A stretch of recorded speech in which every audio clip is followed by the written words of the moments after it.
A igreja tem sido atingida por diferentes ataques de Satanás. Preste bem atenção para isso.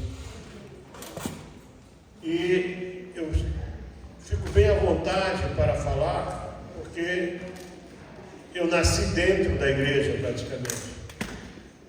Eu tenho lembranças vagas das vigílias onde minha mãe ia e ela trazia ali um paninho e nos colocava no chão como criança livre.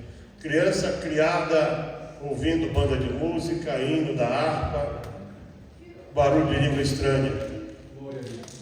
Como o pastor mencionou ainda há pouco, lá em Belém, a congregação foi a última que eu dirigi. Foi uma honra dirigir essa congregação, uma das mais antigas.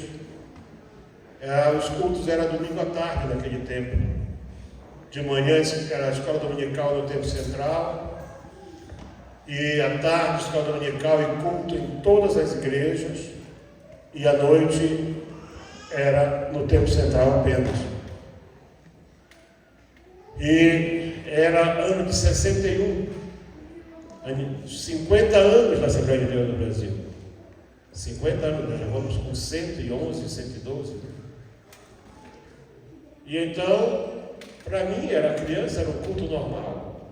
Quando apresentaram aquele estrangeiro alto, meio moreno, sueco, Daniel Berg.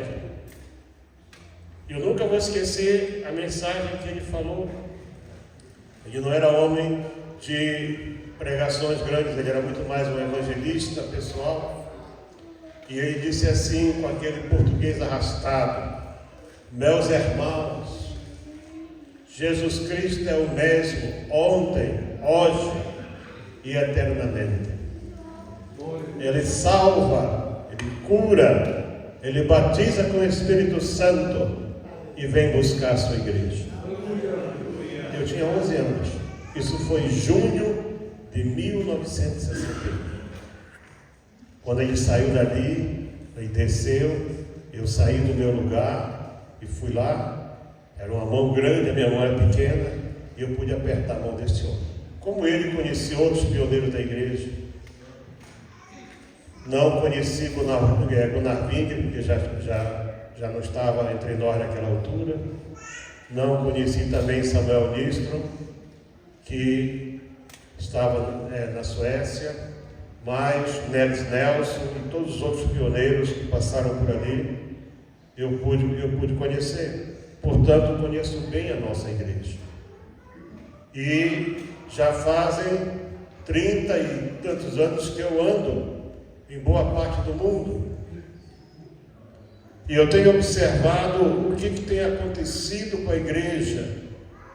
Eu escrevi um livro, esse livro eu escrevi a primeira vez em 2014 e reescrevi em 2018, relancei, em que eu mostro que o grande objetivo de Satanás é seduzir a igreja para impedir que ela se encontre com o Senhor.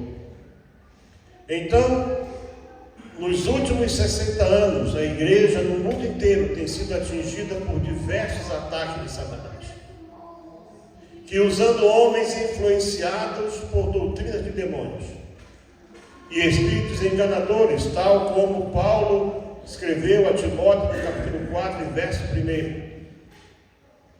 Esses homens têm trazido para o seio da igreja ensinamentos errados com aparente base bíblica, os quais têm provocado muitos danos no corpo de Cristo. Mas isso tudo é parte, porque a Bíblia você tem que gostar de estudar a Bíblia. A Bíblia é um livro maravilhoso, irmãos. Esse livro aqui não tem nada igual a esse livro. E Paulo, quando escreveu a primeira carta aos Tessalonicenses, que era uma boa igreja, no capítulo 2, todo o capítulo 2, ele faz uma apresentação daquilo que ele tinha ouvido lá no céu, quando ele foi arrebatado. e ele mostra como seria esse personagem que hoje nós identificamos como sendo o anticristo. E ali ele diz claramente nos versículos 1, 2 e 3 que a vinda de Jesus e a nossa reunião com ele não aconteceria sem que antes acontecesse duas coisas, que eu chamo os dois últimos grandes sinais, e que eu acho interessante que toda a década de 80 até final do século passado se falava demais sobre arrebatamento, depois deixaram de falar. E se falava demais sobre terremotos, sobre guerra, rumores de guerra, mas isso, segundo o que está lá em Mateus capítulo 24, isso apenas é o princípio das dores. E toda mulher que é mãe sabe o que Jesus quis dizer com isso. O princípio das dores é quando chega perto da criança nascer, que tem aquela dor, e às vezes, pais, a gente corre para a maternidade, e o médico diz, não, ainda falta, cara. Pode voltar para casa. Quando as dores começarem a ficar mais fortes e mais frequentes, aí vem. Então Jesus menciona ali o princípio das dores, perseguições, terremotos, fome, peste, muitas coisas que nós sabemos. Porém, Paulo, não esqueça que ele diz que conhece um homem que há 14 anos atrás, portanto já era uma experiência antiga, foi levado ao céu e lá ouviu coisas inefáveis. Aqui e ali ele fala sobre isso, e aqui ele traz uma parte disso, quando ele diz que, irmãos, quanto a vinda de Jesus é a nossa, o que é o nosso encontro com Ele, isso não acontecerá sem que antes se manifeste, duas coisas aconteçam. Aí, vamos ver o texto para nós não. Ora, irmãos, rogamos-vos pela vida de nosso Senhor Jesus Cristo e pela nossa reunião com Ele. Portanto, Paulo falando claramente da vinda do Senhor e do encontro da igreja, que não vos movais facilmente do vosso entendimento, nem vos perturbeis, quer por espírito, quer por palavra, quer por epístola. Ninguém de maneira alguma vos engane, porque não será assim sem que antes venha a apostasia e se manifeste o homem do pecado, o filho da perdição. A apostasia nós já estamos vendo. Já faz alguns 30 ou 40 anos que nós podemos ver a apostasia entrou na igreja com muita força, porque o que é a apostasia é o afastamento dos princípios da fé. Então, se nós estamos vendo a apostasia, estamos vendo hoje igrejas que são chamadas de contemporâneas. Sem entrar em muitos detalhes, eu respeito o gosto de cada um, mas recentemente foi ordenada uma apóstola que é casada com outra mulher. Então, se isso não é apostasia, nada mais é, porque Deus fez macho e fêmea. Sou homem para assumir aquilo que eu estou dizendo, porque a igreja está precisando de profetas e não de pregadores.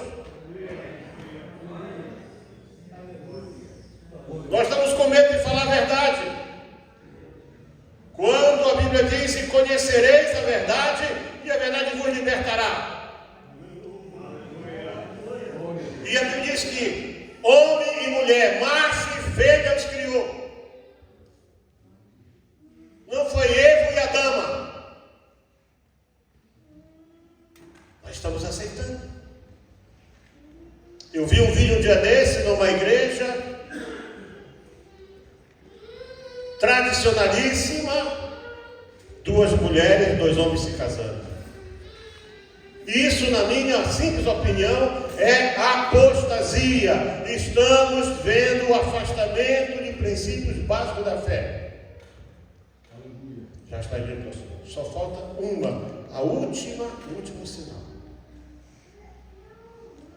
que é a revelação do anticristo.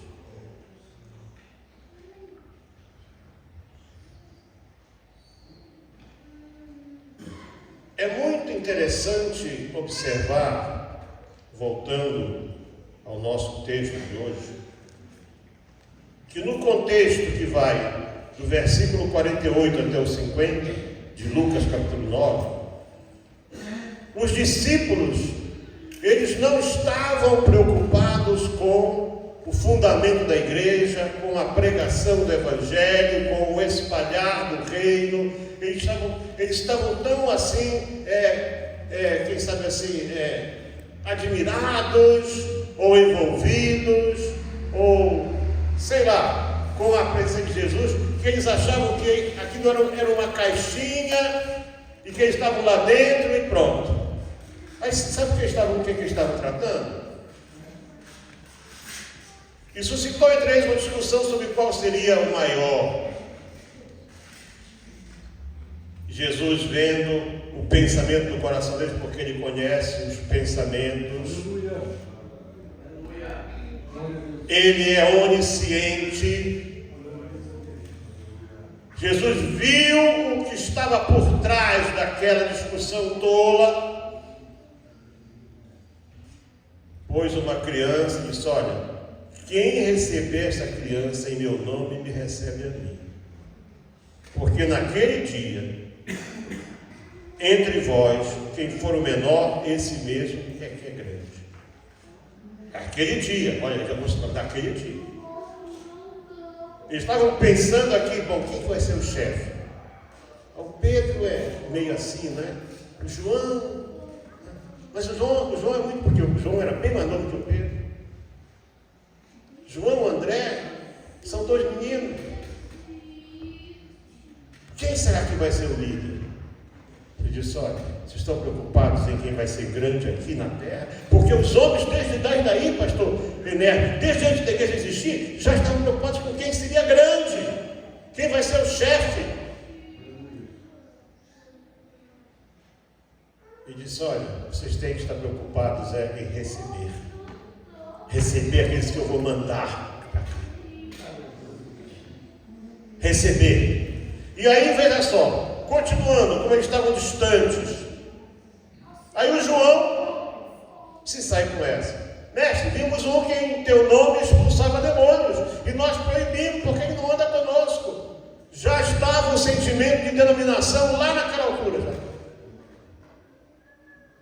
Ah, não é assembleano, não pode falar língua. Adventista falando língua? Desde quando Deus está limitado àquilo que nós achamos? Deus não está limitado a rótulos. Deus é Senhor. Então Jesus viu que precisava acordar antes que eles já nascessem dormindo, feito gatinho, só abre o olho depois, sei lá quanto tempo. Então, Lucas, que foi um investigador, e escreveu um evangelho baseado em investigação, ele é um homem letrado. E aconteceu que, completando-se os dias para a sua assunção, manifestou o firme propósito de ir a Jerusalém. Os discípulos tinham pavor de Jerusalém. Eles eram galileus. Eles todos eram galileus. A Galileia era um problema para o Império Romano. Todas as confusões saíam da Galileia. Eram pescadores, eram pessoas chamadas como rudes. Mas chegando o tempo da sua assunção, diz que ele manifestou o firme propósito. Ele diz: olha, é hora. Não, vamos. Olha, vai esse grupo aqui, não disse quem era, que não fala que eram seus discípulos. Diz que mandou mensageiros para preparar a pousada. E diz que eles entraram numa aldeia de samaritanos. E quando os samaritanos viram, não sei se viram a eles, ou viram Jesus, ou todos juntos, não receberam, porque o aspecto dele é de quem ia para Jerusalém. Eu quero chamar, primeiramente, a atenção de vocês para aquilo que eu considero uma palavra-chave nesse texto, que é a palavra assunção. E assunção, ela tem dois sentidos, tem dois significados. Um significado, por assim dizer, do ponto de vista técnico, né, da língua portuguesa. Essa palavra no dicionário, ela está associada ao ato de assumir uma posição qualquer, assumir um posto, assumir um título, assumir, enfim, uma posição qualquer na sociedade. Pode ser político, religioso, administrativo, mas no caso de Jesus, ele estava indo para assumir a sua posição como Cordeiro de Deus, e os discípulos não sabiam disso. Tudo aquilo que implicaria, tudo aquilo que era parte dele ser o Cordeiro de Deus, que João apontou lá no começo, que isso aqui era o fim do seu ministério. Eis o Cordeiro de Deus que tira o pecado do mundo. Não é que vai tirar, que tira no presente. E parece que a igreja esqueceu disso, de anunciar o Cordeiro.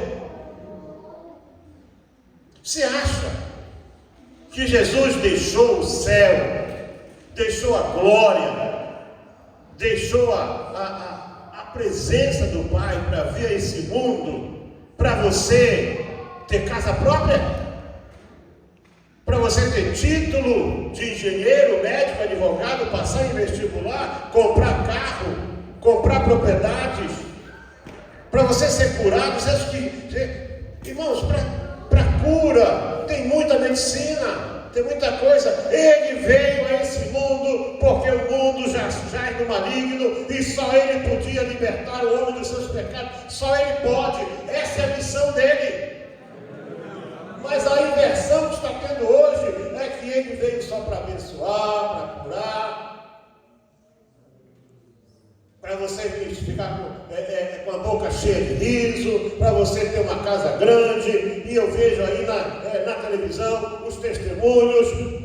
Eu estava quebrado, estava devendo Deus e mundo, e então eu vim para a igreja tal, e agora tenho um apartamento em Santos, tenho um carro importado. Jesus não veio aqui para te dar casa, nem apartamento, nem nada. Ele veio para salvar, para perdoar, para libertar, e vai te levar para o céu se você quiser ir. E nós deixamos essa mensagem de lado.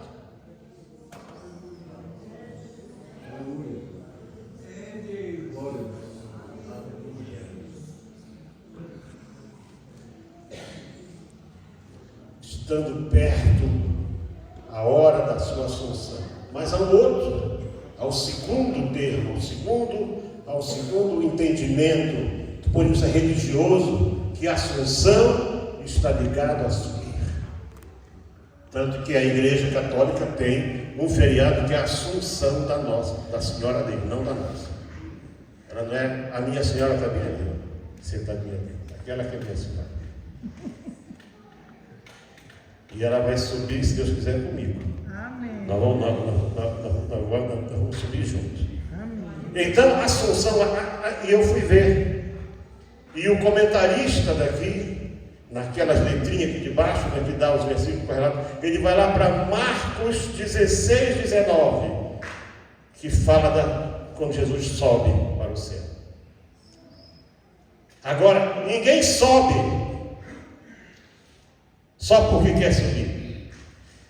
A assunção dele implicava entrar em Jerusalém, aquela entrada triunfal, a última semana. A profecia, quando ele falou para os discípulos: olha, Senhor, aonde queremos que preparemos, onde queres que prepare a Páscoa? Olha, vão à cidade, vocês vão ver lá um jumentinho, desamarrem, o mestre precisa. Imagina, o Senhor teve o trabalho de falar com a dona do jumento e da jumenta para dizer: olha, eu vou mandar buscar esse jumentinho amanhã. Sou eu que quero. Anônimos de Deus. Não tem título, nem sabe o nome, nem tribo, nem nada, mas Deus falou. E nós queremos título. Pastor, não vê meu trabalho? Poxa, eu podia já ser diácono. Não, você tem que ser servo. E quando for lá o discípulo, você está fazendo o quê? O mestre precisa dele. Ah, pode levar. E Jesus não tinha entrado ainda. Isso foi antes dele entrar em Jerusalém. E depois vocês vão ver um homem carregando um cântaro d'água na cabeça. Sabe quantas vezes você vai ver um homem carregando, hoje na África, um homem carregando água na cabeça? Nunca! Porque quem carrega água é mulher. E não era uma pessoa qualquer. E quando ele entrar lá e vocês digam para o dono da casa: o mestre quer fazer a Páscoa aqui. Porque Deus tinha falado. Deus mandou um homem, que eu não sei quem é, pôr um cântaro d'água na cabeça. E para você ser parte do plano de Deus, você precisa entender que é necessário às vezes quebrar paradigmas, sair da tua mesmice, da tua situação de estar sempre acomodadinho, todo certinho, e começar a fazer coisas novas que Deus quer que sejam feitas. Quem é o homem? Eu não sei quem é o homem com o cântaro na cabeça. Talvez não conheça ele no céu, se ele se converteu. Quem é o dono da casa? Eu estive lá na casa. Ou pelo menos aonde supõe que era a casa.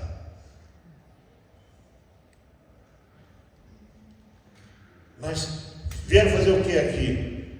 O mestre quer a tua casa para poder fazer aqui a Páscoa. Ah, pode ver. A tua casa está aberta para a Páscoa de Deus? Ou a tua casa só está aberta para todas as coisas do mundo? Hã? Pastor, você não vai falar de missão, mas a minha missão é pregar a palavra. Se você não está preocupado, se você não quer isso, você está no lugar errado. Aquele homem não era cristão. Ele não era batizado nas águas. Não era membro de nenhuma igreja. Ele era um judeu comum. Mas ele abriu e cedeu a sua casa para que o mestre entrasse ali e fizesse, a gente chama com a primeira Santa Ceia. Tudo isso era parte da Assunção. Depois o quê? Sai da ceia, vai para o Jardim das Oliveiras, onde estava lá, né, a parte onde era colhida a azeitona. E ela era prensada, tinha uma fábrica de azeite ali mesmo. O pessoal falava Getsemane, que é o lugar onde o azeite é prensado. Getsemane é uma palavra hebraica.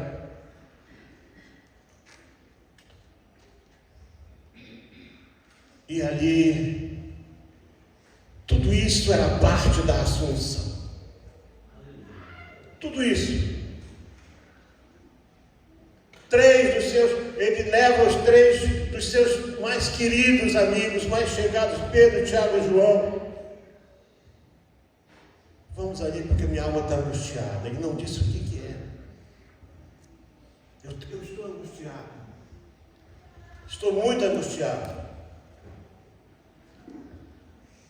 Seguinte, olha, fique aqui que eu vou orar um pouco ali. Quando voltou, estavam dormindo. Tão amigos estavam dormindo. Você reparou que para comer vem muita gente, mas para orar quase ninguém vem? Isso não é de hoje não, começou lá. Faz culto molhado que a casa enche. Faz culto seco de oração que vem meia dúzia. E ainda dorme. Gostei daquela palavra do pastor ontem lá, sobre vigília lá, do pastor Geraldino. Vigília de oração, hoje não, hoje é vigilão. Não é mais vigília, é vigilão. Se isso não é apostasia, não, pastor. Chama o pregador famoso, chama a banda não sei do que, e ninguém ora. É só show. Por isso não é vigília, é vigilão. E todo mundo aceita. tudo bem.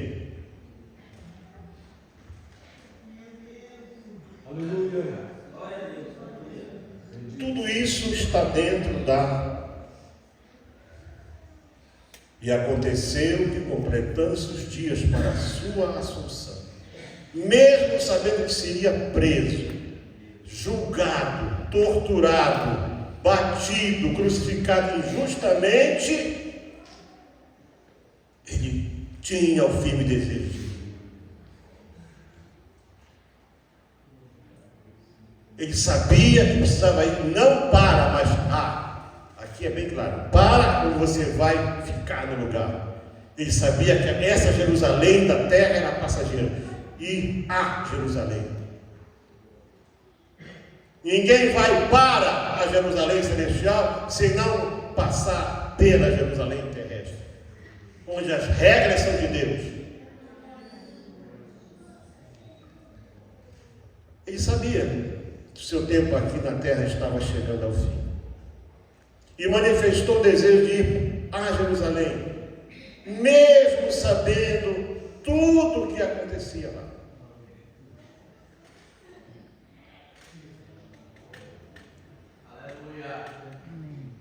Era a altura da Páscoa, e ele era o Cordeiro da Páscoa, e ele sabia que ele seria o Cordeiro. Irmão, você sabe, se você ler lá em Levítico, lá em Êxodo, os preparativos da Páscoa, ia pegar o Cordeiro, deixar 10 dias antes, ficar separado 4 dias, tudo isso aconteceu com Jesus exatamente. Ele mandou mensageiros, porque isso ele queria passar para os discípulos, que era necessário que nós fôssemos para o mundo. Ele não estava para criar a igreja ficar uma caixinha dourada cheia de gente certinha. Ele queria que a igreja se espalhasse, então ele mandou-nos para o mundo. E é claro, a igreja não é igual ao mundo. A igreja não fala como o mundo, não devia falar como o mundo. Não se veste igual ao mundo. Diga amém. E quando chega lá, esses aí não são samaritanos. Nós não somos samaritanos. Nós não somos samaritanos. Samaritano era um povo que rejeitou Deus, era um povo que estava em apostasia. Eles sabiam quem era Deus, mas adoravam outros deuses também. Por isso é que eles sabiam quem estava indo a Jerusalém. Era diferente. Glória a Deus. A cara é diferente, o andar é diferente, o linguajar é diferente, tudo é diferente. Quem está indo a Jerusalém não é igual àquele que está no mundo. É claro que não nos recebe, pastor. Estratégia missionária para trabalhar hoje está ficando cada vez. Nós temos que ser verdadeiros estrategistas, e Deus é estrategista. Não é? Claro que é. Samuel, até quando vai ter pena do Saul quando eu já o rejeitei? Mas, Senhor, Samuel, até quando vai ter pena desse desviado Samuel? Esse homem está desviado, Samuel. Olha, vai na casa do Jessé. Lá eu já me provi de um rei lá. Mas, Senhor, se eu for lá, o Saul vai me matar. Se não, tu não vai dizer que tu vai ungir rei. Diz que tu vai sacrificar. Estratégia missionária. Estratégia missionária.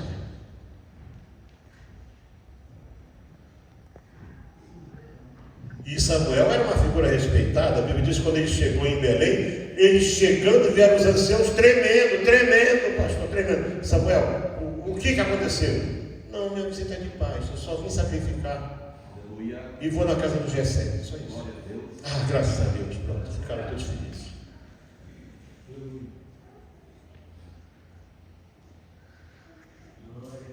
Tem lugares que eu vou, eu visto como um sacerdote. Ponho roupa preta, colarinho clerical. Se for falar com... já entrei em sinagoga, eu ponho o kippá. Tenho roupa hindu para vestir, roupa de festa, roupa de batismo, tem tudo. Estratégia missionária. Porque Paulo disse assim: firme de tudo para com todos, para ganhá-los para Cristo. Aleluia. Mas nós queremos ficar dentro da caixinha. Repito, não somos samaritanos. Os samaritanos eram um tipo do mundo, eram um tipo da igreja apóstata. Eles eram apenas eles precisavam, pelo menos para alguém, como aquela mulher, dizer: mas como tu te atreves, sendo tu judeu, falar comigo que sou samaritano? Tudo que o Senhor queria, você vê que as 2 vezes que ele passou por Samaria, ninguém queria nada com ele. Mas quando a mulher fala com ele, ele diz assim: mulher, olha, se tu pudesses me conhecer, aleluia, tu ias me pedir água viva. Ela foi ao poço buscar água. Ela só podia ir buscar água naquela hora de meio-dia, pior hora do dia, calor alto, sol forte. Aproximadamente ficava 2 quilômetros o poço da cidade de Sicar, que era na herdade de Jacó.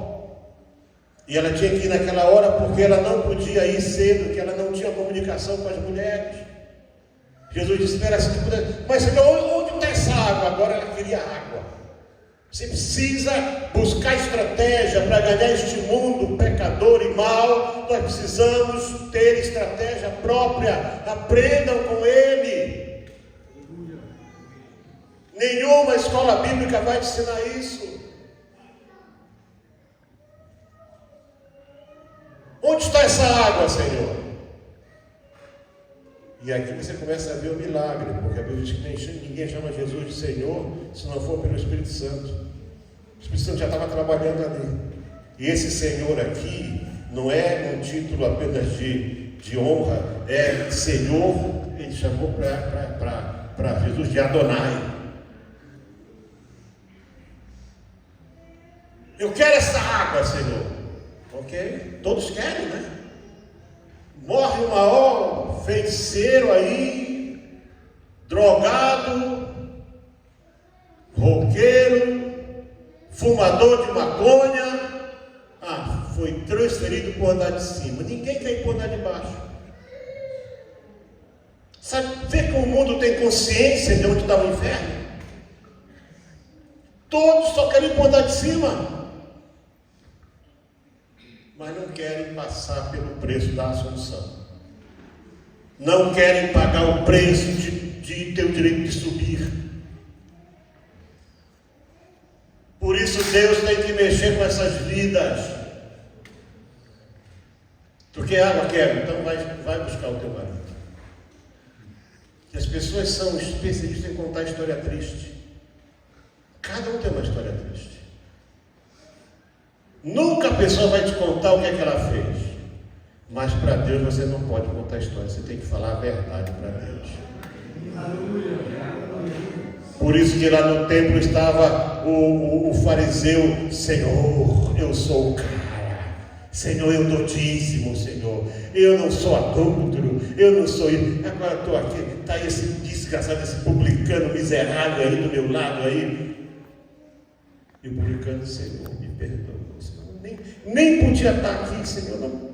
Jesus disse: aquele ali estava já sozinho, mas esse aqui saiu justificado. Você tem que dizer para Deus aquilo que você é. Diga para Deus aquilo que você é. Ele quer mudar a tua vida. Ele quer fazer de você uma nova criatura. Mas você precisa dizer para Ele aquilo que você é. E ela disse: Senhor, eu não tenho marido. Você falou a verdade. Agora nós começamos a falar bem. Você falou a verdade agora. Tu é muito comportadinho, tu já tiveste 5. E o que tu tens agora não é teu. Ainda estava com o marido ali, por isso que ninguém gostava dela. Senhor, pela terceira vez, vejo que tu é profeta. Agora ele era profeta. Antes ele era um encrenqueiro, agora ele era profeta. Estratégia missionária. Chega os discípulos, tem hora que o discípulo atrapalha. Eles saíram atrás de comida. Como pode comer? O discípulo gosta de comer, pastor. Faz reunião sem um cafezinho que tu vai ver.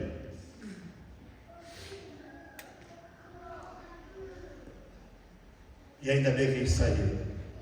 Jesus quebrou um paradigma, ele, um homem, falando com uma mulher casada, isto era terminantemente proibido dentro do sistema legal judeu. Mas ele quebrou o paradigma e falou com ela. Aí quando chegou o discípulo, ela fugiu, ela foi para a aldeia e ela se tornou uma evangelista. Em 3 dias toda a aldeia já estava conhecendo Jesus, porque ele mostrou o que precisa ser feito. E disse para o discípulo: vocês ainda dizem que tem 4 meses até a ceifa? Olha, abre o olho, levanta, o campo está branco para a ceifa.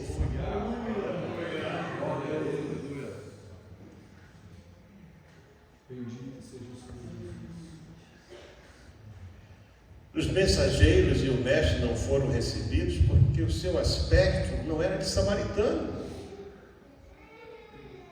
As pessoas sabem quem nós somos, elas sabem. Nós estamos fazendo compra esses dias, nós 3 aí. Uma compra rápida assim, não sei o que lá, uma coisinha qualquer. Disse assim: em que igreja que vocês oram? Parece que está escrito na testa, né? Aqui não é samaritano. É assim que as pessoas te veem de fora. Você não tem que ser parte da turma de ninguém. Você não tem que andar com aquela turminha. Eu estou agora enturmado. Não, seja da turma do JC, do Jesus Cristo, aquele que vai te levar para o céu, aquele que deu a sua vida por ti.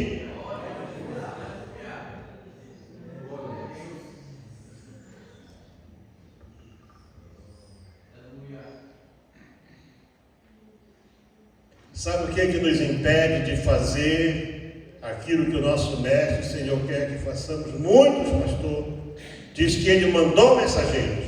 Aqui, portanto, nós temos que ver que isso aqui é uma palavra que serve para cristão comum e para líder de modo geral.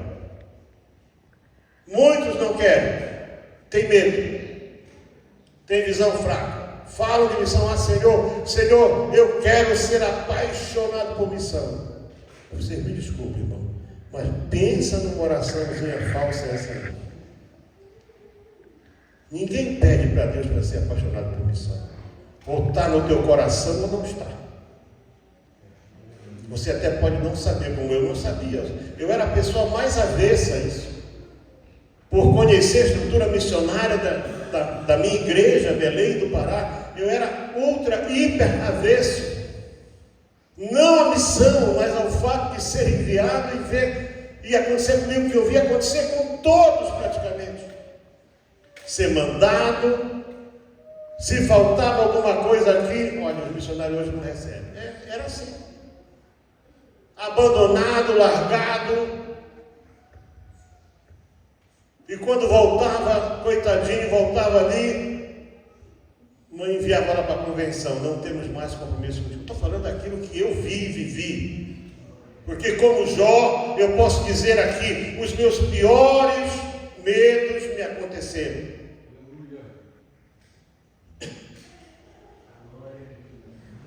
Chegamos em Moçambique com a família. E isso aí eu não tenho, eu não tenho vergonha de dizer, porque a verdade tem que ser dita. Eu, minha esposa, meus 2 filhos, um adolescente e uma criança.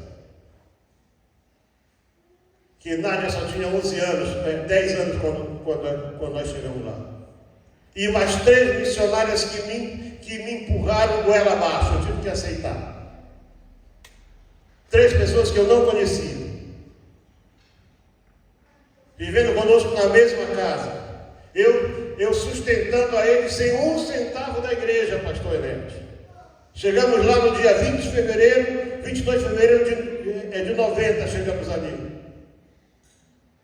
Passou março, abril, maio, em junho, eu recebi notícia, olha, depositamos hoje a primeira ajuda. 4, quer dizer, você vai viver 4 meses sem comer? Num país em guerra? Moçambique, além de ser um país, como disse, estava em guerra 4 meses.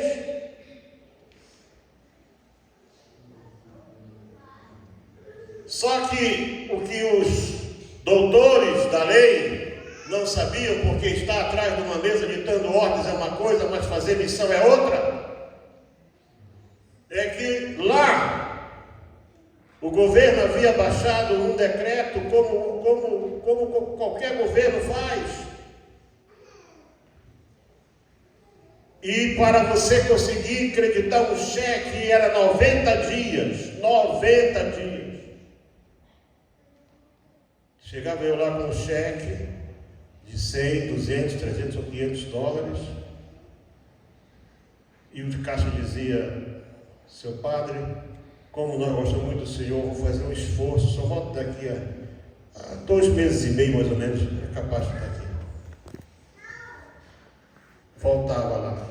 Eu tinha feito um depósito de 300 ou 400. Seu padre, o governo hoje só está dando 150. 150 você já perdeu. Era isso. Mas aí veio junho não, depositaram junho, depois disseram que depositaram julho, e também depois disseram que tinham depositado agosto. Eu nunca vi esse dinheiro. Mas no dia 5 de setembro de 90, quando minha esposa estava aniversariando, nunca vou esquecer esse dia, à 1 da tarde, 8 horas da manhã aqui no Brasil, estava terminando de almoçar, o telefone tocou, eu fui para minha sala atender o telefone. Era uma pessoa que eu não conhecia, vi uma vez, anos depois, perambulando lá pela igreja, de bermuda, pastor, dando expediente na igreja de bermuda, talvez porque Belém faz muito calor, né? Se eu esteve lá em Manaus, sabe como é que é?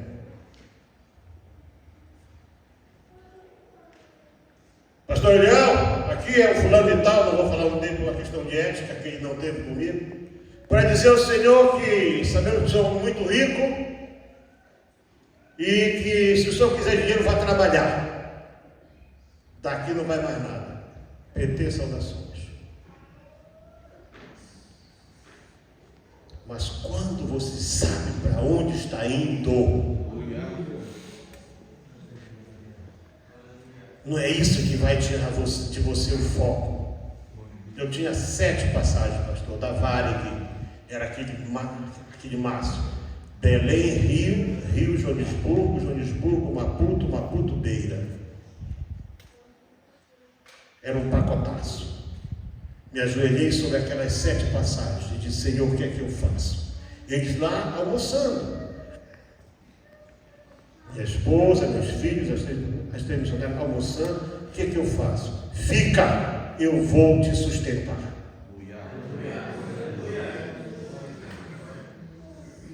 Aqui não diz que Jesus recuou, aqui não diz que Jesus foi avante, não nos recebe aqui, vamos adiante. Tem 34 anos, agora dia 5 vai fazer, semana que vem, que isso aconteceu, e ele continua sustentando. Nunca faltou nada, e não vai faltar nunca nada. Eu não tenho vergonha de dizer que eu comi da pobreza do africano, da miséria. O direito que eles tinham era um papelzinho assim como esse aqui. Era um papel pequeno assim, dobrado. Era um quartinho de papel assim, escrito assim: este mês o senhor fulano de tal tem direito a comprar 1 quilo de arroz, 1 quilo de açúcar, 1/4 de sal, 2 quilos de farinha de milho e só nacional podia. Eu era estrangeiro, eu não tinha isso. Eu não podia comprar nada. Era racionamento. O governo comunista faz racionamento. Vê Cuba até hoje. As senhoras lá não sabem o que é absorvente, ninguém sabe o que é papel higiênico em Cuba.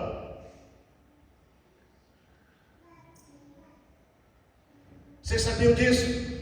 Não existe absorvente, não existe nenhum tipo de material de higiene pessoal disponível para o povo. Em Cuba não tem. E Moçambique não tinha nada. E aqui chegava um irmão com uma bolsa debaixo do braço. Ah, pastor, esse mês foi bom. Ganhamos 10 quilos de açúcar.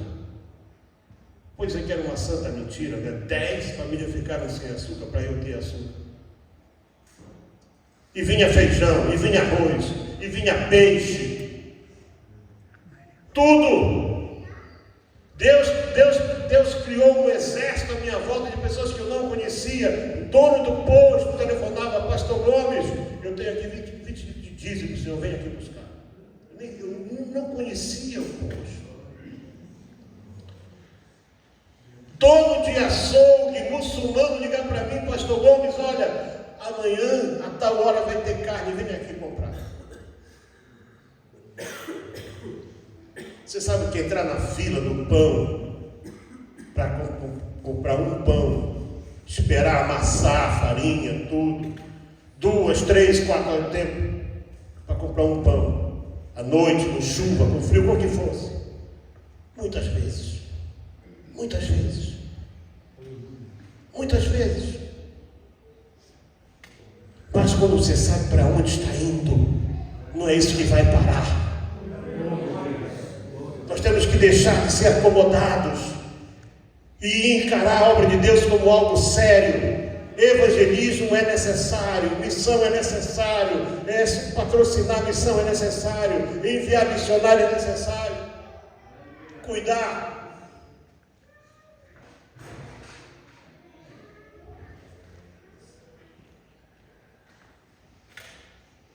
Nos deram uma sala grande lá. Eu e minha esposa trabalhamos ali 7 meses para juntar material para mandar para Moçambique. Mandei um container com tudo do melhor. Eram 700 calças jeans. Eu mandei para a lixeira 3 caminhões com coisa podre, coisas inservíveis. Eu e ela trabalhamos noite e dia, deixei a minha loja, deixei tudo para poder.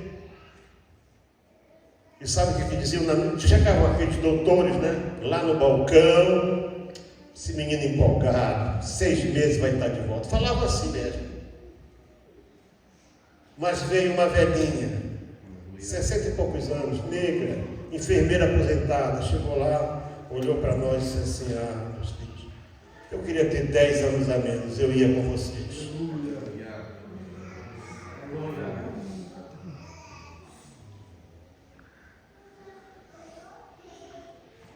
Um amigo meu, eu disse assim: companheiro, colega de escola dominical, pastor, agora ele era pastor. Vem lá comigo, vem lá passar um tempo comigo lá.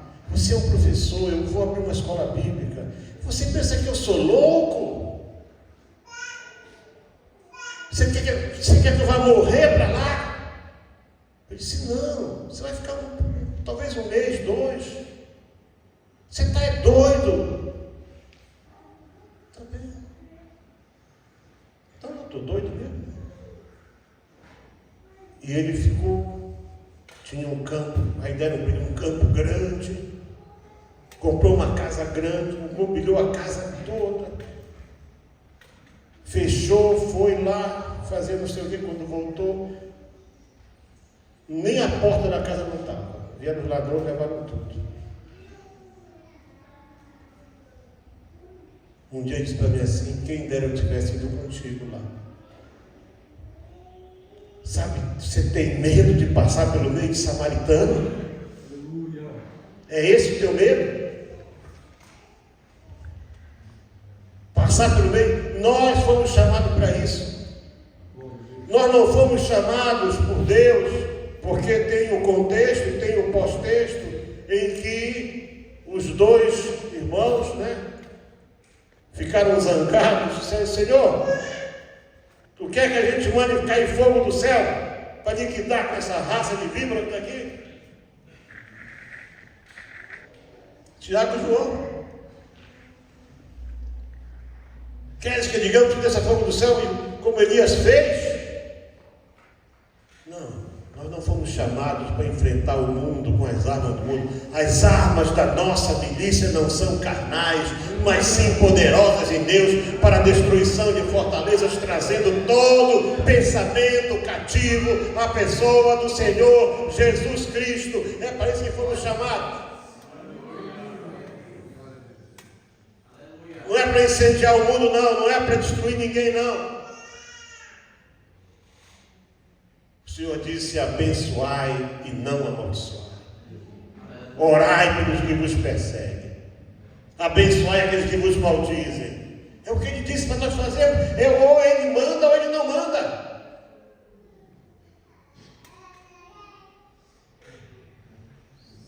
E agora a nossa parte. Está chegando a hora. Está chegando a hora de partir. Prepara-te, ó igreja, para subir. Como é lindo cantar, não é? Mas você está preparado para a Assunção? Você está pagando o preço da Assunção? Ou você é mais um com medo de enfrentar samaritano?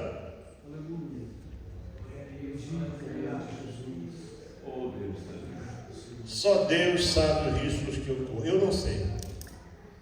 Deus não tem me permitido ver muita coisa mais ultimamente. Porque se eu ver, eu vou contar para ela e ela fica doente. Mas alguma coisa eu ainda conto. Não tenha medo dos samaritanos. Você está indo, não é mais mas para Jerusalém. Mas para Jerusalém não vai covarde. Os tímidos, os inseguros, os covardes, os maus, os pretensiosos não entrarão. Não tem lugar para eles lá. Lá só vai ter lugar para quem aceita o desafio. Mas você não é como nós, não interessa, eu sou como ele. Mas você tem que alinhar conosco.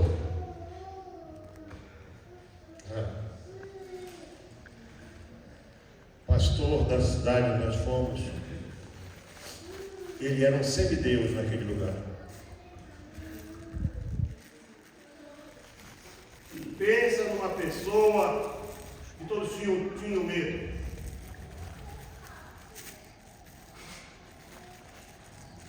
Eu posso falar o nome dele sem medo? Já faleceu. Arnaldo Maunzi Neto. Rico. Tinha uma casa grande. Tinha 12 carros, quando ninguém tinha nem bicicleta. E eu cheguei lá, como professor da Bíblia, só isso que eu podia ser. Aí veio falar comigo o diretor da escola bíblica. Tinha uma Bíblia grande com um carimbo, instrutor bíblico. Depois eu vim descobrir que ele era bruxo. Tinha uma escola de curandeirismo e ia a Portugal todos os meses, todos os anos para dar consultas lá. Olha o estado da igreja. O pastor, além de adúltero, era abusador. Quem se queixasse, ele mandava bater e matar. E era só um estrangeiro. Aí, um dia eu estou dando aula na escola bíblica e eu estava proibido de dar aula na escola bíblica. O governo proibiu, e eu disse para o secretário de assuntos religiosos: olha, você não é o primeiro nem o último que tenta proibir o evangelho. E quem não se converteu foi para o inferno, e é para lá que você vai. e eu daqui vou dar aula. E fui dar minha aula. Pastor Gomes, pastor Neto quer falar com o senhor agora. É algo importante. Eu não sabia, era uma armadilha. Já havia contratado 4 guerrilheiros com metralhadoras AK-47. E eu fui lá no meu carro, fui sozinho, outro erro, inocente, mas erro. Era longe, era numa zona perigosíssima. Parei o carro, ali, ele veio falar comigo, eu estou aqui dentro do carro, lá a mão inglesa, o volante fica à direita. Era um caminhãozinho, 3/4, e ele começou a me insultar de fora e disse: você, Gomes, você tem que alinhar comigo, senão eu vou te matar e vou ficar com a tua mulher, com a tua filha e com tudo que tu tens, porque ele disse assim: olha, se o teu Deus for maior que o meu, tu vais fazer isso, mas meu Deus é maior que o teu. Aí ele disse: então vem aqui fora dizer isso. E eu abri a porta e esse era o sinal. Quando eu descesse, ele ia correr e os homens iam atirar em mim. Eu estava em zona de guerra, era só um estrangeiro desobediente que morreu. E quando eu desci, ele correu. Eu peguei e parei, ficou como ele correu, né? Eu entrei no carro e fui embora. E no outro dia a notícia era essa: que ele tinha contratado 4 guerrilheiros, todos eles sabiam, todos os pastores sabiam disso. Mas na hora eles engatilharam as armas, quando dispararam, não saiu bala, não saiu nada. Eles tentaram a primeira, a segunda vez, a terceira vez, e eles largaram e disseram assim: ninguém pode matar esse homem. Ele não se conformou, ele mandou buscar 2 bruxos no Malawi, que tem a maior escola de feiticeiros do mundo. Quem quer estudar feitiçaria vai para o Malawi. E nós temos o bom hábito de jejuar, todos os domingos nós jejuarmos até a tarde. Isso era comum entre nós. Estava em jejum, pregando o Evangelho, lá, fazendo culto, visitando, porque tinha culto de manhã e de tarde. E ele trouxe esses 2, eles fizeram, diz que uma feitiçaria que é feita em cima do casco de uma tartaruga. Pega uma vela, acende ali, quando a vela apaga, a pessoa morre. E eu pregando, e demônio se manifestando, e a gente expulsando o demônio, e terminou o culto, e fomos para casa, à tarde fomos fazer um outro culto, voltamos para casa, e no outro dia estava o rebuliço. Que quando os curandeiros acenderam a vela e a vela começou a apagar, um deles perdeu, não conseguia respirar, caiu, e o outro caiu pelo lado, e foi aquele corre-corre, e saiu correndo, saiu. Ninguém pode matar esse homem. E não pode, todos nós podemos morrer um dia, isso é natural, o homem começa a morrer no dia que nasce. Mas nós só vamos para a eternidade quando aquele que deu a vida disser: agora é a tua hora. Não é governo, não é ninguém que vai fazer isso. Então não tenha medo de Samaria. Não tenha medo de Samaria. Samaria só é o começo. Porque ele disse: sereis minhas testemunhas em Jerusalém, Judeia, Samaria e depois os confins da terra. Eu já estou nos confins da terra. Porque primeiro o Senhor me usou lá em Jerusalém. Eu não posso contar toda a história aqui hoje, é impossível. Em Jerusalém Deus me ajudou a fazer um bom trabalho. Depois eu fui para a Judeia, que foi os arredores da minha cidade, do meu estado. Depois eu fui para Samaria, e agora eu estou nos confins da terra, e do confim da terra só para a eternidade. Isso é o que eu posso dizer a vocês nessa noite. Ser missionário é isso, você não tem que ter medo. Tudo vai ser difícil. Alguém pergunta, pastor, eu disse que foi difícil no começo, no meio, é difícil até agora, e vai ser sempre difícil. Tudo é difícil. Fui matricular minhas crianças na escola, não pode, estrangeiro tem que ir para a escola. Eu não tinha como pagar uma escola inglesa. E sabe quem era? O secretário do secretário de Educação era o tal Santos Vermache, que era o instrutor bíblico, ele era o homem que assinava. Mas a gente ora, né, irmãos? Põe o joelho no chão, aí não tem diabo que resista. Ministro da Educação telefonou e disse: o que vocês estão fazendo com o pastor Gomes? Porque lá eles me conheciam lá. Matricula já as crianças dele.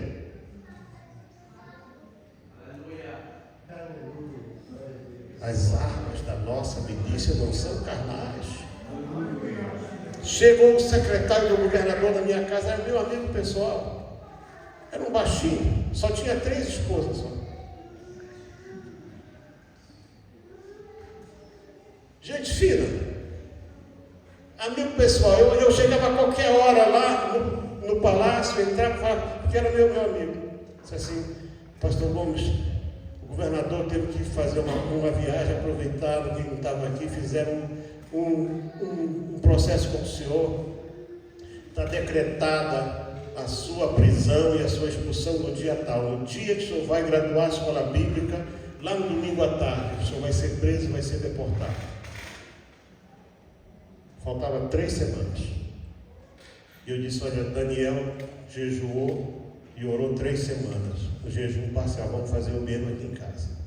Vamos fazer o jejum de Daniel aqui em casa. Todo mundo, lá em casa não tinha essa coisa.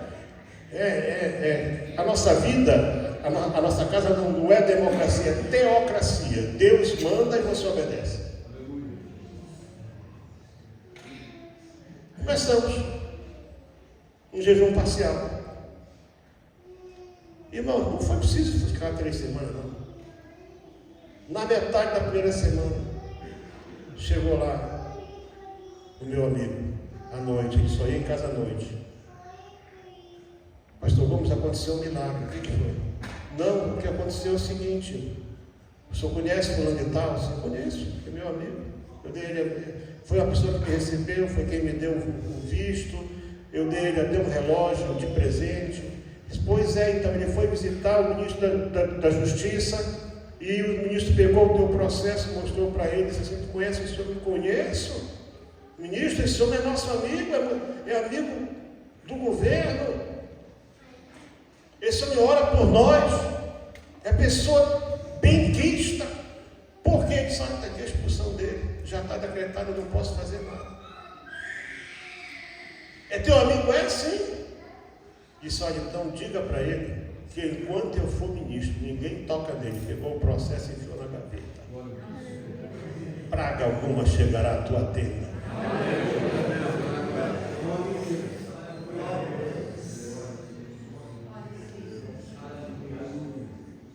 Praga alguma chegará à tua tenda.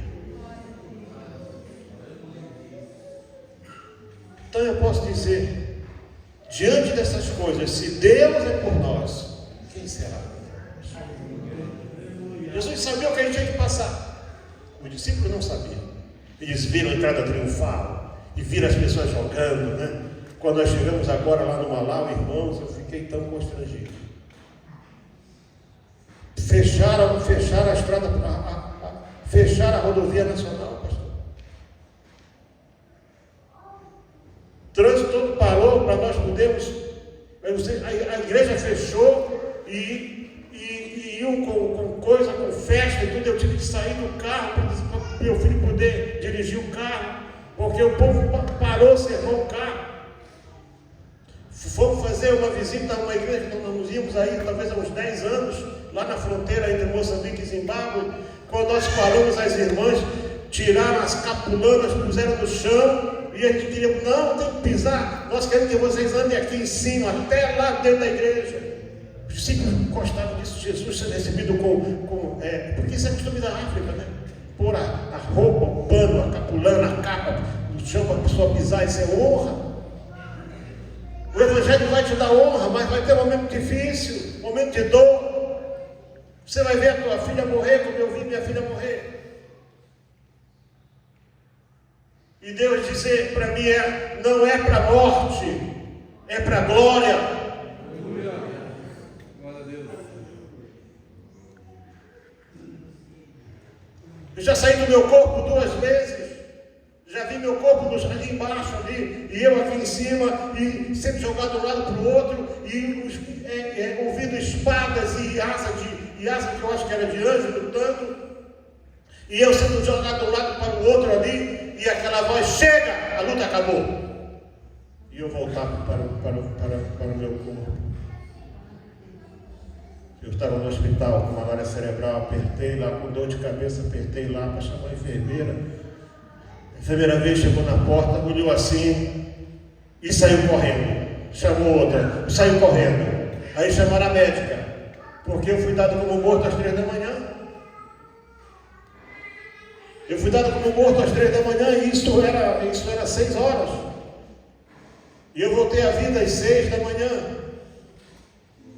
Aí a médica depois veio e falou assim, pastor, eu fiquei ali, o senhor entrou em coma às 8 horas da noite, eu fui chamado aqui a uma coisa como meia-noite, eu fiquei orando em pé aqui, dizendo, Deus, esse homem é teu servo. Ela não era cristã, não. Eu já escutei a minha medicina, agora é contigo, eu vou embora para casa. Ela foi embora para casa e disse, a hora que ele morrer, me avisa que eu venho aqui.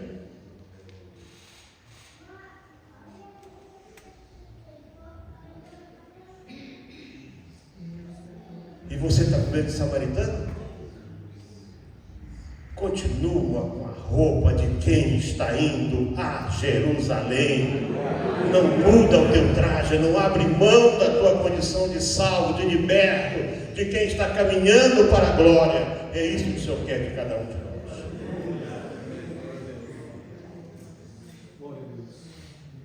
Aleluia. Eu tenho que parar, senão vai der daqui a pouco. Tem que chamar Deus pai para ele de Ené, porque nós somos amigos. Não há separação entre nós. Meus irmãos, eu disse para vocês ontem à noite, no começo, a Bíblia tem que ser real para ti. Nós usamos os exemplos dessas pessoas, mas a Bíblia se torna real para ti. Quando Paulo escreveu em perigos entre amigos, em perigos nas cidades, nos rios, nas estradas, tudo que é coisa que você possa imaginar, todo tipo de experiência que você possa imaginar, nós já passamos. Minha esposa já foi envenenada, minha filha já foi envenenada, eu já fui envenenado. Eu acho que contei aqui, não contei. 10 dias entre a vida e a morte. Quando eu cheguei, eu passei a primeira noite no hospital, tinha levado a minha esposa para poder fazer uma consulta médica. O médico olhou e disse, o que é que tu tens? Eu falei, não sei, mano. Ele disse, entra aí lá, eles fizeram aquele ultrassom, né? Ele disse, olha, não é a minha área, mas tem uma coisa muito ruim, então vou te internar. Eu disse, mas de novo? Porque da outra vez eu fui também levar ela numa consulta, quem ficou internado fui eu. Eu já tinha dito, não te levo mais em consulta nenhuma. Me internou de emergência. E eu passando mal, o ventre inchado. Passei uma noite horrível. Quando foi de manhã, elas chegaram cedo lá, 7 e pouca da manhã. Eu tinha, a única posição para mim era assim, meio que sentado. E eu senti assim uma coisa grossa, assim, eu fiz assim, com uma toalha, saiu aquela coisa vermelha grossa. Eu disse, mas sangue do nariz? Será que eu estou com algum problema no pulmão? E aí elas chegam as duas e eu disse para elas, olha só como é que está o teu marido, mostrei para ela. Aí me encostei assim mais um pouco e irmãos, se eu disser que eu estou enjoado, fica de olho em mim. Se eu vomitar, me interna, porque eu já estou morrendo. Eu não vomito nunca. Vomitei. Uma coisa grossa, roxa, assim, meio viva, assim. Sujei tudo aquilo ali, né? Corri para o banheiro, arranquei tudo, tomei banho, me lavei, trocaram tudo, aí chamaram o médico. O médico residente do hospital. Ele veio, me examinou, olhou aquilo ali e disse assim: olha, eu vou fazer uma coisa que é muito desagradável, mas só que eu posso fazer para tentar salvar a tua vida. Ele disse: eu vou meter esse catéter pelo teu nariz, quando chegar na garganta você faz força, engole. E aí quando aquilo passou ali e tal, engoli, quando chegou lá, começou a sair aquele líquido grosso. Eles trouxeram um balde cirúrgico, ficou o meio daquela coisa ali. Aí o ventre diminuiu.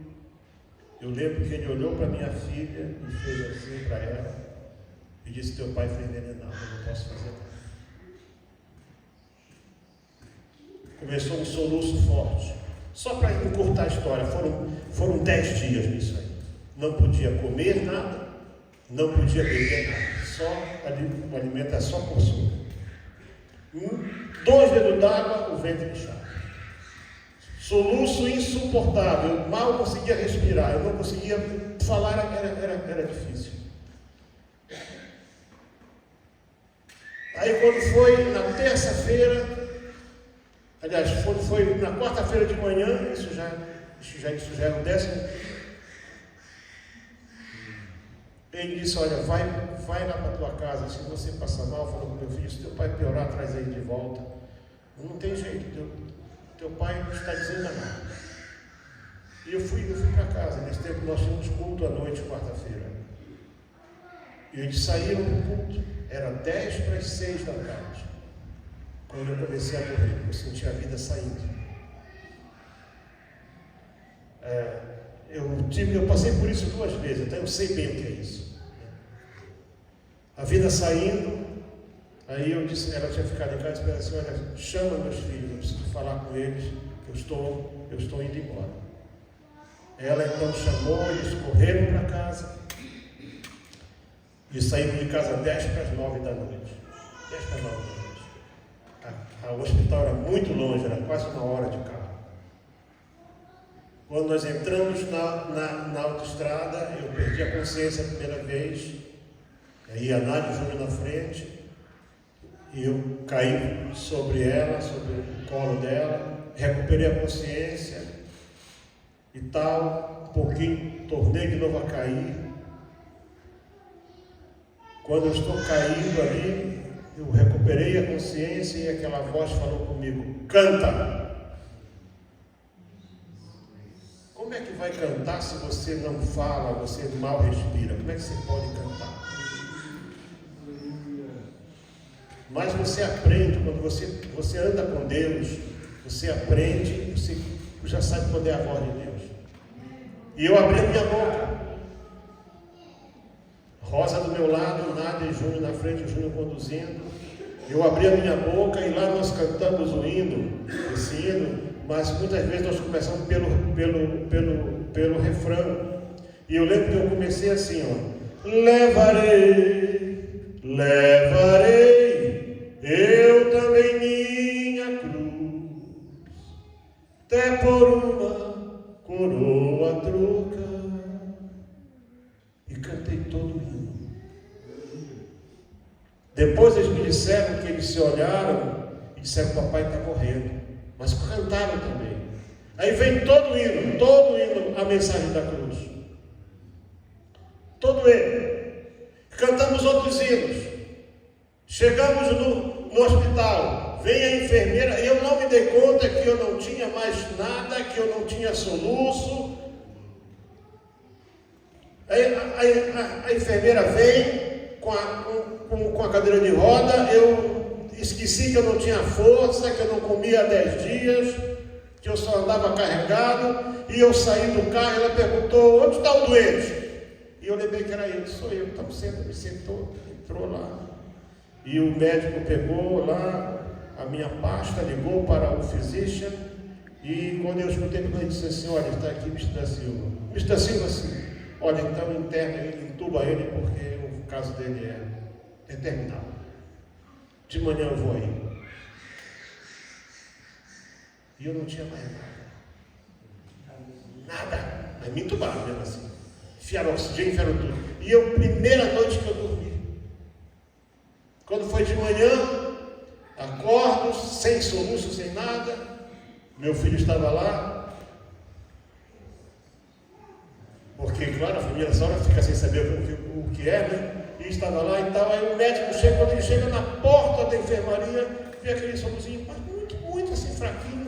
Ele disse: olha, eu vou fazer agora uma endoscopia, porque eu não podia te sedar, você ia morrer se eu sedasse você. Me levou para lá, para a sala de coisa, fez lá a endoscopia, fez as fotos todas, e disse para mim assim: você sente alguma dor? Eu disse: não, doutor, eu tinha soluço só, eu não sinto dor nenhuma. Não sente queimação, dor, nada disso, não sinto nada. Só olha a foto aqui. É assim que está o teu esôfago e o teu estômago. Carne viva. O que te deram foi um ácido tão poderoso que destruiu tudo aí por dentro. É por isso que você não... Ele disse, é impossível você não sentir dor. Eu disse: eu não sinto dor. Ele disse: então vai embora para casa. Pode ir. Eu estava tomando nessa altura 3 vezes ao dia a medicação mais forte para a epilepsia, porque tinha convulsões, tinha muita coisa. Eu fui para casa, estava um dia meio chuvoso, pus uma cadeira no jardim, me sentei. Eu tinha lá os meus cães, fui lá, eu não podia brincar com eles, eles iam me derrubar, e eu saí assim, me segurando na parede sem força. Aquela chuvinha fraca, aquele solucinho também fraco, e aquela voz: por que não cantas? Eu lembrei da noite passada. Aí eu comecei a cantar assim: não há Deus maior, não há Deus melhor, não há Deus tão grande como nosso Deus. Cantei outro. Aí entrei em casa, ainda me segurando, mas sem soluço, sem nada. Abri o computador e fui pesquisar o que era o soluço. O soluço é quando o diafragma abre e não fecha, então ele fica dando aqueles espaços para tentar fechar. E não há remédio, não tem nada para que consiga deter o soluço, mas há um exercício que dizem é possível: cantar. Eles não sabem, mas o médico dos médicos sabe. Vamos sair de pé, irmãos. Que diremos, pois, estas coisas? Se Deus é por nós, quem será contra nós? Não tenha medo dos samaritanos. Não tenha medo de parecer diferente, de ser diferente, de agir diferente, de falar diferente, de se vestir. Mas você quadradão desse jeito, você, menina, parece te meter numa máquina de lavar roupa, e você está toda aí com a cara lisa, põe isso, põe aquilo. Não, eu estou indo para Jerusalém.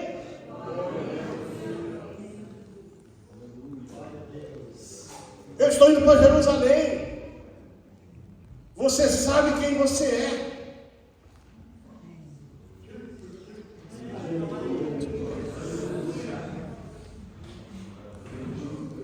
Eu já vou entregar o microfone para o pastor, porque ainda podemos mostrar um vídeo hoje, pastor? Ainda podemos? Faz um convite. Vamos fazer. Fica calmo. Ele está nervoso, pastor. Meu amigo, vocês têm um homem aqui que é uma pessoa querida demais. Mas o que eu quero dizer para você é o seguinte: mas eu quero fazer 2 convites nesta noite. Nós temos aqui 2 lados, né? Primeiro é o seguinte: você tem certeza da tua salvação?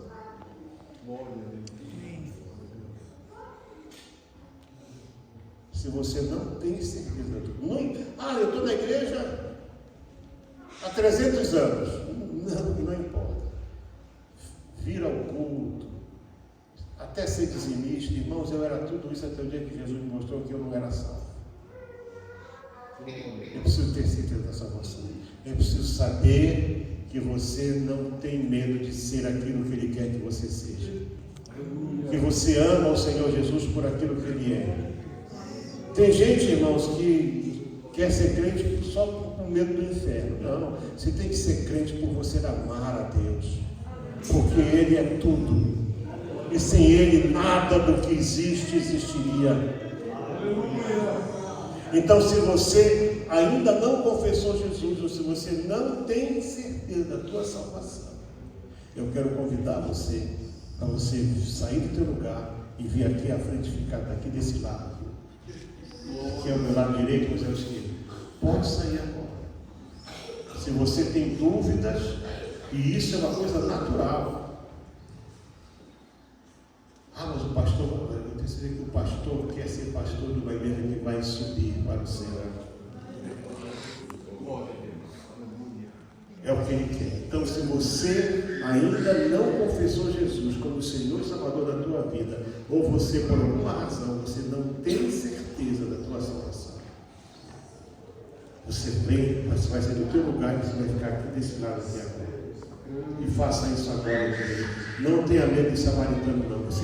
Você, se você quer ir para Jerusalém, você precisa tomar coragem nesta noite. E o segundo convite que eu quero fazer é para quem quer hoje oferecer a sua vida para Deus. E oferecer sua vida para Deus é assim: eis-me aqui, Senhor. Ele é que sabe o que vai fazer contigo. Porque eu mesmo não sabia. Eu estava tão ocupado, eu era com tantas coisas que eu não sabia. Até quando Ele me mostrou o que Ele queria que eu fosse para Ele, que eu fizesse para Ele. Mas se você, aí quando eu cobrei dele, ele disse assim: olha, tu lembras aquela noite, dia 28 de julho de 68, naquele congresso de jovens, quando tu entraste e tu te ajoelhaste oferecendo a tua vida para mim? Irmão, você tinha passado mais de 20 anos. Eu disse: lembro-se. Disse: pois é, naquele dia eu recebi a oferta da tua vida e agora eu estou cobrando essa oferta. Então Deus sabe que se você quer ofertar a tua vida para Ele, você sai do seu lugar e vem aqui e fica aqui desse lado para dizer: eis-me aqui, Senhor.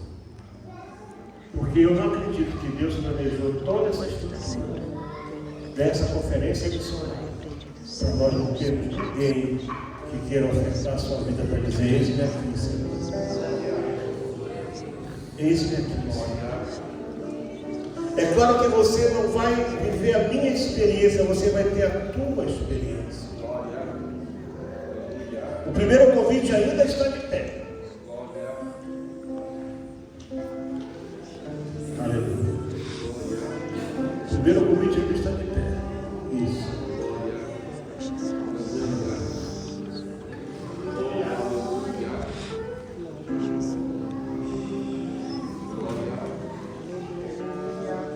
Sabe que você quer ser perdido?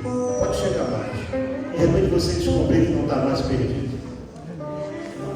Teve um jovem, ele esteve na Guerra da Coreia, ele era um cantor do coro da igreja. Ele se tornou um dos cantores mais famosos que o mundo conheceu. E ele gravou um hino que se tornou uma referência. E quando eu ouvi esse hino, depois do que Deus, fez na minha vida, esse hino teve outro significado para mim. Algemado por um peso, oh, quão triste eu andei, até sentir a mão de Cristo. Não sou mais como eu era, eu sei.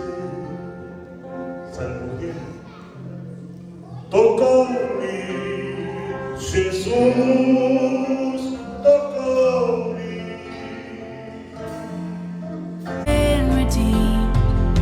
Sing the song forever to the Lamb. Faith. I baptize in the name of the Father, the Son, and the Holy Spirit. Amen. Hallelujah.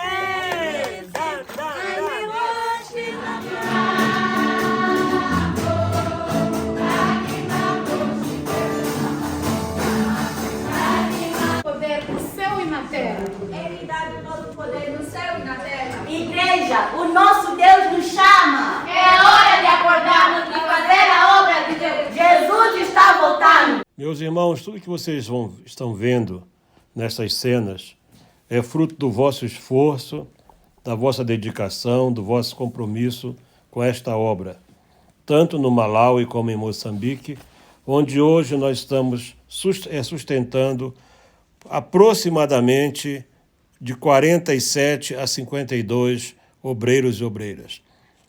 Nós temos sido assolados por uma série de eventos com grandes ciclones, e nós decidimos então usar recursos também para poder construir. Você está vendo, fomos lá, inauguramos templo, e você vê aí as cenas em que os templos foram 2 templos novos sendo construídos. O ano passado, mais uma casa de um pastor nosso foi destruída também, e nós decidimos então que não era mais possível deixá-lo assim, dessa maneira com a sua família, e construímos também uma casa para ele. Veja tudo isso. Você que, sabe, às vezes a pessoa pensa que missão vive só de milagre. Missão vive, sim, de pessoas compromissadas, pessoas que não cessam de contribuir. O que eu acho interessante, muitos se queixam da inflação, queixam que o salário não teve aumento. É interessante que para a missão nunca tem aumento. Nunca as ajudas são reajustadas. Aí é que está o grande milagre. O que fazíamos desde há muito, continuamos a fazer agora e até mais com aquilo que vem para nossas mãos. Portanto, meus amados irmãos, sede firmes e abundantes. Nunca desistam, sabendo que o vosso trabalho no Senhor não é vão. Uma família inteira vai ter uma casa nova. E você vai continuar a cooperar e a contribuir, porque é isso que nós precisamos, de pessoas que orem, de que divulguem, e que participem e que contribuam. Deus abençoe a sua vida em todo o tempo. If you've been forgiven and if you've been redeemed, sing the song forever to the Lamb. You walk in freedom if you bear his name. Sing the song forever to the Lamb.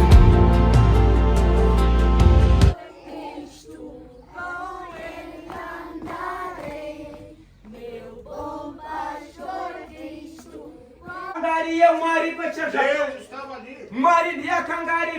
Era ele e o homem. Um Deus e um homem. Um pregador e um homem. E o Caim não ouviu. Obrigado.